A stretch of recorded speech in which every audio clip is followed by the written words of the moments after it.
talk about the show. I'm going to start off with executive producer Nicholas Wooten.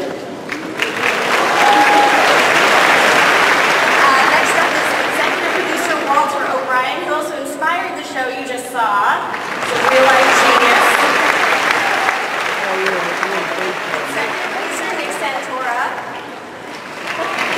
Elias Gabel, who plays Walter and has mad driving skills.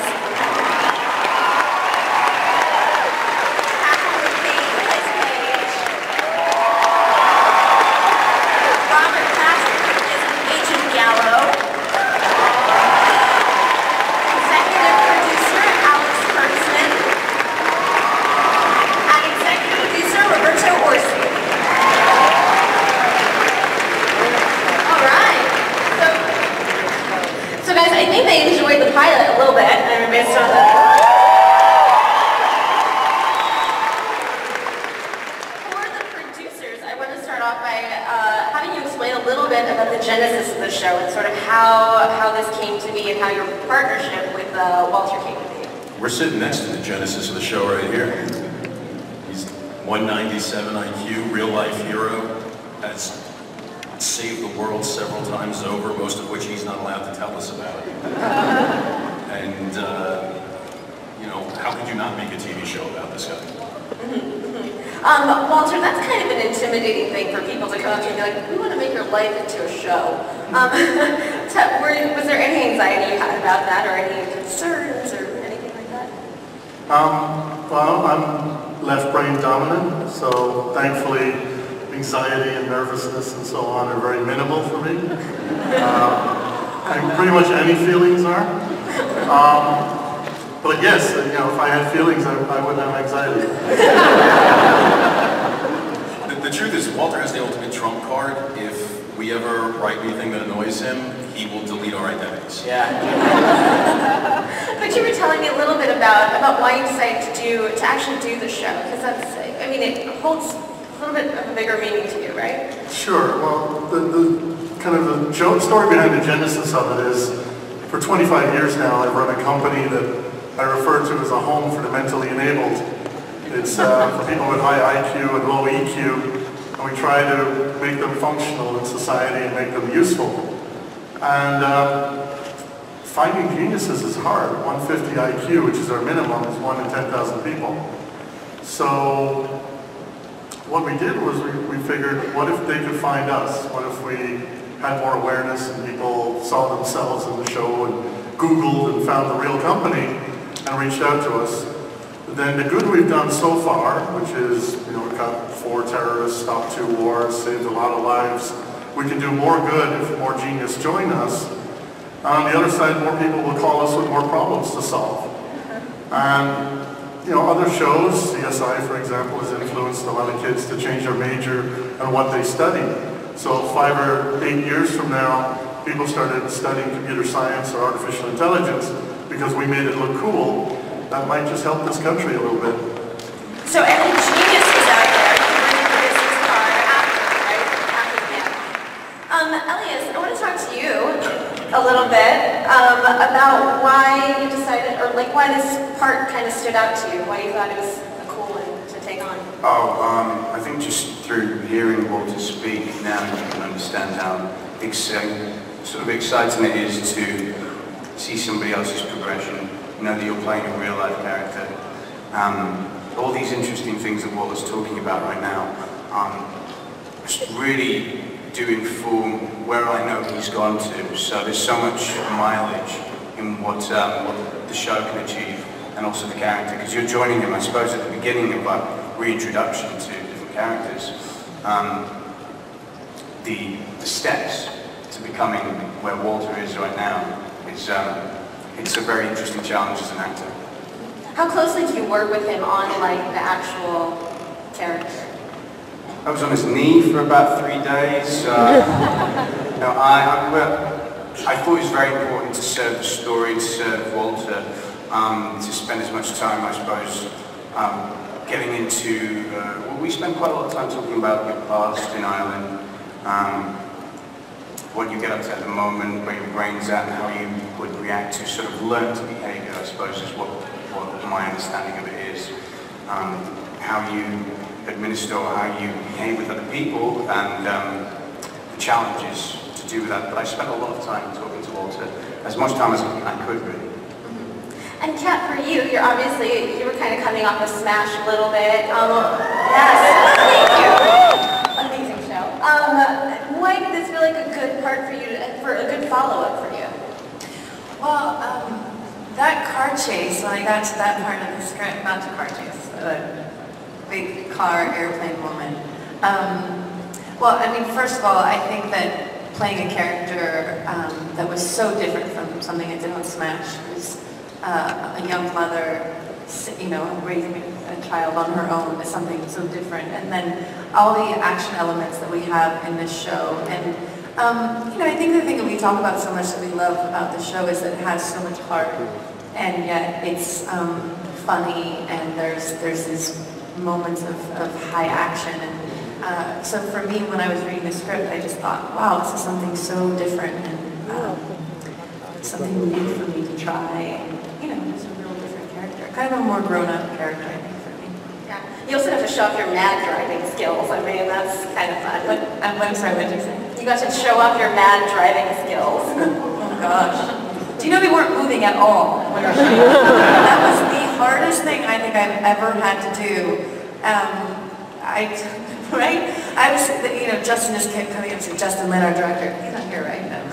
And Nobody's watching at home. He would come up to me and he was like, so, here's the thing, I'm just not buying it. I'm just not buying it. And I was just like, oh, this is the hardest thing I've ever done. So that it really was hard because you're not moving at all. Like the whole thing is complete imagination. But it was fun, wasn't it? We had a Ferrari that we did all the stunts in when we didn't move, and the only car that I drove was a Datsun. He actually 1979 Datsun, and he drove a VW3. I did actually drive that for a second, but all the like crazy stuff I wasn't actually doing. So. It's not a good swap. For the producers, how much of the show is going to be action adventure, and how much of it is going to be character development for anyone who wants to take it, I guess? The show's about the characters, at the end of the day. The action and the adventures each week, and there will be an adventure and a problem and a conundrum that this incredible team has to attack each week. But that only exists to affect and reflect on this incredible team of characters. It's a character-driven show. That being said, the action's going to be amazing. But I think as Nick was just saying too, you know, that this idea that the higher the IQ, the lower the EQ is such an interesting problem for us, and it was, I think, one of the things that got us so drawn to this from the beginning, that the things that we take for granted as being normal everyday tasks are impossible for these geniuses, and the things that we would think are impossible are normal everyday tasks for them. And so watching them learn to raise their emotional intelligence and learn to adapt to the world, I think makes them underdogs that everybody can root for. So in many ways, the action would be nothing without that as the beating heart of the show.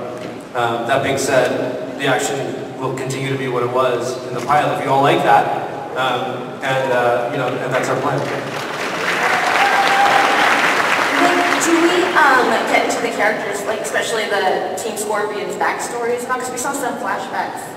We will absolutely be getting into their backstories, and I think you know, we're going to get to know these people as well as we can. I think everything, all the action stuff and all the adventures that they're getting into are going to reflect on every bit of their personality. And you know, I would say one of the most interesting things about Walter's world in the real world is that these are incredibly gifted people on one hand, and then on the other hand, they are, you know, they can be extraordinarily awkward.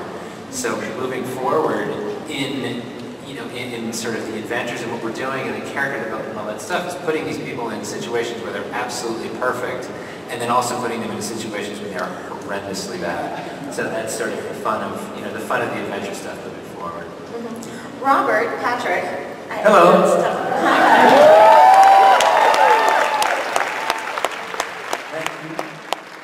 Y'all are just a few days into filming an episode right now. What have you learned so far about your character that, you know, you're very interested in? It's kind of I'm very interested in the characters and where we're all going in our relationships. Kat and I right now are currently working on bringing her in and making her more of an ally. Am I allowed to say that? I'm using her to help me deal with the geniuses and these guys are like, it's like herding a group of puppies, you got to kind of keep them going in the right direction and dangle a carrot out there and say, hey, look over there, you got to go over here. It's a fun role for me, I'm really interested to see where the relationship goes with Walter, Elias's character. And there's a lot of conflict going on there with us. When we snatched him from his farm in Ireland, unbeknownst to us, he was, as you saw, the hacker Scorpion. We had no idea how young he was, and we brought him back to America, and now he's going to work for us. And so it's kind of, I've been using the analogy or the metaphor of like Colonel Tom Parker with Elvis Presley. I got to let the guy do his thing and give him the room to do it. So it's been a lot of fun. And the cool thing about Mr. Patrick, and he's so modest he would never say this, but real life is following Art a little bit in that, in the show, he becomes a father figure to these characters, and on set, Robert is helping these actors, because we have this huge group of actors, and they're all so talented, but when you're working with someone like Robert Patrick, it's very easy to turn to him and look up to him because he's been so successful. And Robert will openly give advice and be incredibly generous with them, and everyone feels that on set.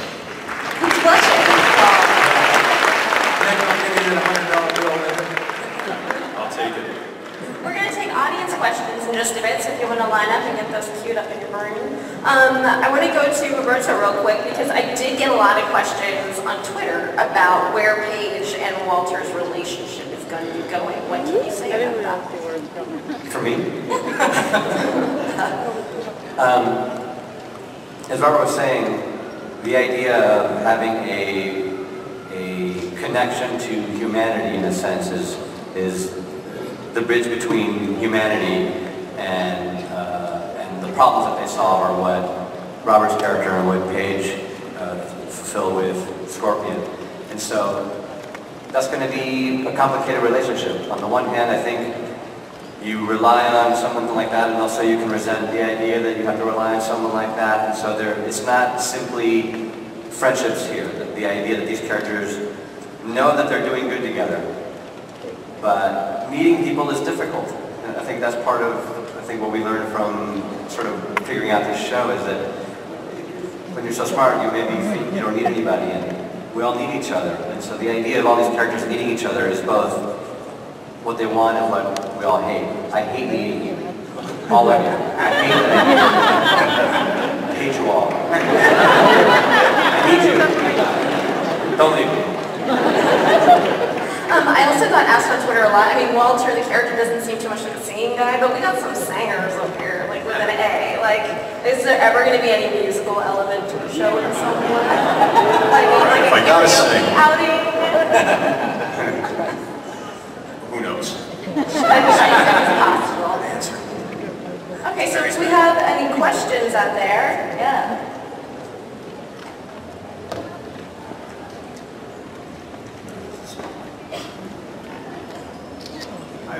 Nice cameo, by the way. My question is around the financials of the show. So are you funding the show, or are you getting kickbacks or royalties for the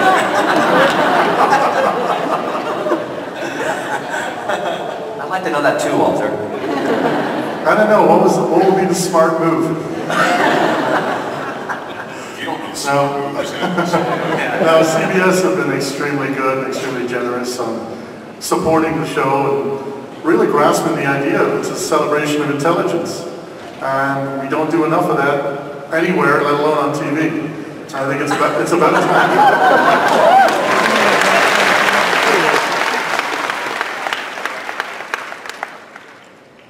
Hello, thank you. Will Walter have an evil super genius nemesis? That's like he's designed for the job. Possibly, and you could play it. Yeah, you. We've always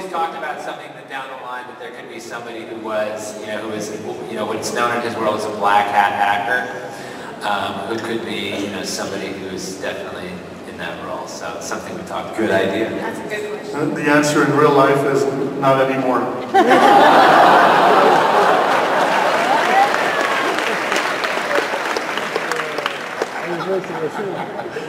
Frightened yet?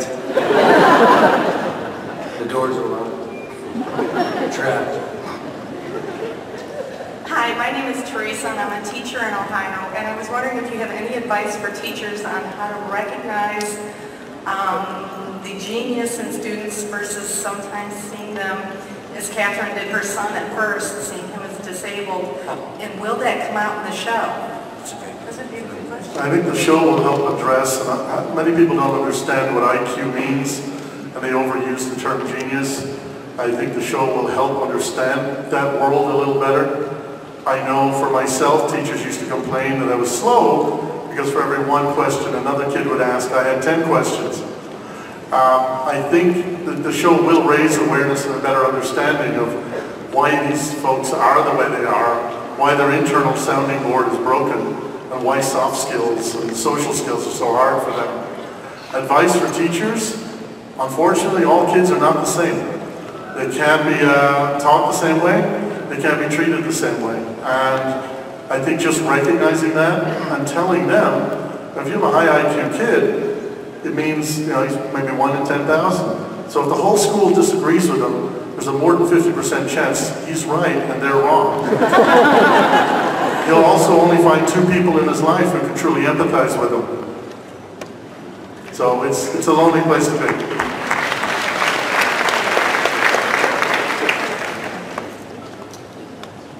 Hi, my name is Anthony. First I want to say that Patrick, being in front of you, Robert Patrick, sorry. Hey. Being in front of you right now, I'm suddenly 7 years old watching T2 for the first time.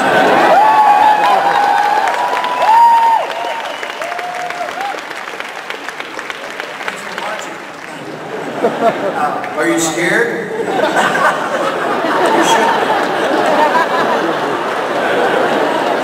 I slowed down a little bit. But my question's for Catherine.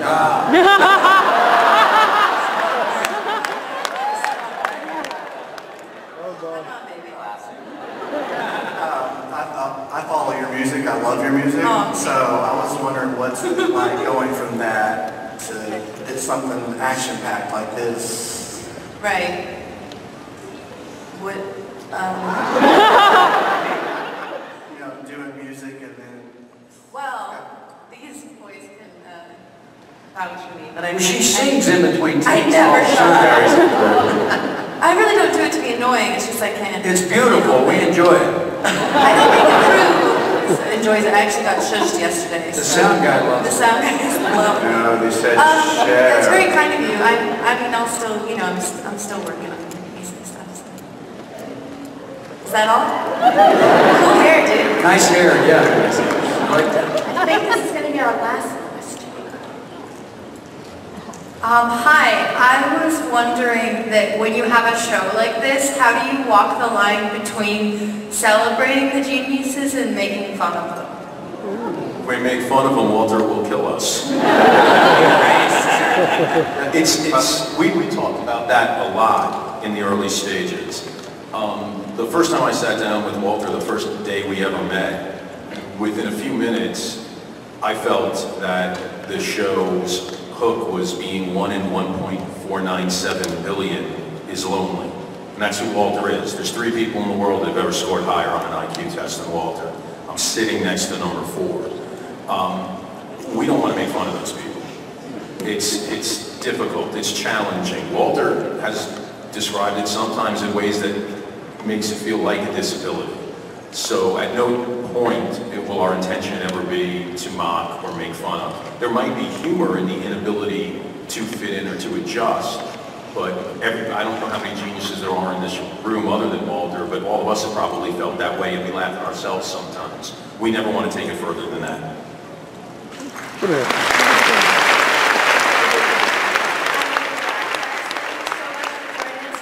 Make sure to check out the show on CBS when it debuts this fall.